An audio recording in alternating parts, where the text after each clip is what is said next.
Pour bien commencer, une présentation de la collection Mythes au masculin des éditions Reconnaissance. Notre imaginaire collectif repose sur des mythes qui structurent notre vivre ensemble.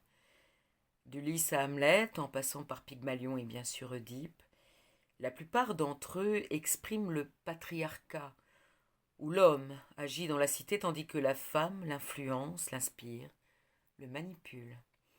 Alors que ce modèle vole en éclats, il est temps que les hommes écrivent et ancrent leur nouveau mythe de masculinité. Voici donc le mari de la comtesse de Ségur, homme de l'ombre, génie d'Hachette, de Hafid Agoun, paru le 11 mars 2025 aux éditions Reconnaissance, dans la collection Mythes au masculin, 181 pages.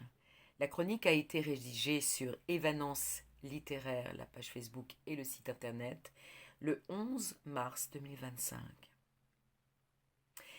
Très jolie double couverture, papier calque en premier, où est imprimée l'illustration à travers laquelle apparaît la deuxième couverture.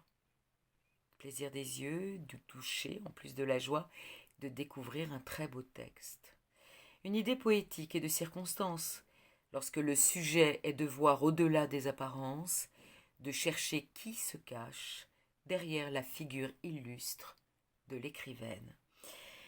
En effet, il est grand temps, en une époque où raconter l'histoire de l'humanité par le regard des femmes est devenu un phénomène de librairie, complétant enfin ce récit de la voix de la moitié de la population ayant œuvré, elle aussi, à l'élaboration de la société d'aujourd'hui, au rayonnement de notre culture, de notre civilisation. Il est grand temps, dis-je, que des hommes prennent la parole, tous ceux qui ne se reconnaissent pas dans le modèle du mâle alpha caricatural et qui cherchent à se redéfinir. De multiples interrogations se posent à eux. Qu'est-ce qu'un homme ? Comment se comporte-t-il en société avec les femmes, avec ses enfants ? Comment se situe-t-il en cette époque de questionnement intense sur le genre ? N'aurait-il pas, lui aussi, au cours des siècles, été piégé, enfermé dans un carcan ? Quel choix a-t-il eu réellement s'il ne voulait pas appliquer les codes ultra-masculinistes en vogue ? Et avant tout, n'y a-t-il pas eu des hommes qui n'ont pas accepté l'enfermement dans ces dictates misogynes ou qui ont réalisé à un moment donné de leur existence qu'ils se perdaient en jouant ce rôle de macho très limitatif et anxiogène. Eugène de Ségur s'inscrit dans cette révolution intime survenue sur le tard, après des années avoir été un parfait exemple de coureur de jupons, de fêtard, de père absent, de mari fuyant, alors même qu'une épouse et mère dévouée l'attendait avec patience, cette chère Sophia Rostopchine, que nous connaissons tous sous le nom de comtesse de Ségur. Un versement amusant, c'est grâce à cette combattante de l'ombre, d'abord, de cette exilée russe ayant traversé bien des tourments, encore traumatisée par la maltraitance maternelle, de cette mère et grand-mère aimante, racontant sous forme de conte ses malheurs passés, que le nom illustre de Ségur est passé à la postérité, et en littérature, qui plus est.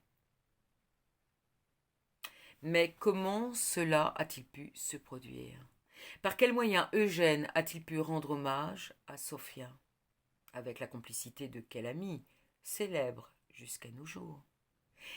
Quelle transformation de la société la parution des textes de la comtesse de Ségur a-t-elle provoqué ? L'odyssée d'une femme, d'un homme, d'un couple et de tout un monde en mutation en ce 19e siècle de révolution industrielle, politique, sociale et humaine, nous est ainsi racontée grâce à une plume inspirée, digne des plus beaux romans classiques. L'homme, dans l'ombre, renaît à la lumière après avoir pu se défaire enfin du lourd bagage d'une enfance et d'une éducation étouffante. La question de l'émancipation des hommes, des lois du masculinisme borné et délétère, reste posée et n'a pas fini de faire couler de l'encre. Voici un grand roman d'amour, mais aussi une fresque historique somptueuse et édifiante, une galerie de portraits tout en finesse, de figures emblématiques de notre culture, et enfin, un hymne inspiré à la liberté d'être soi-même, sans limite. Gratitude, Monsieur Hagoun.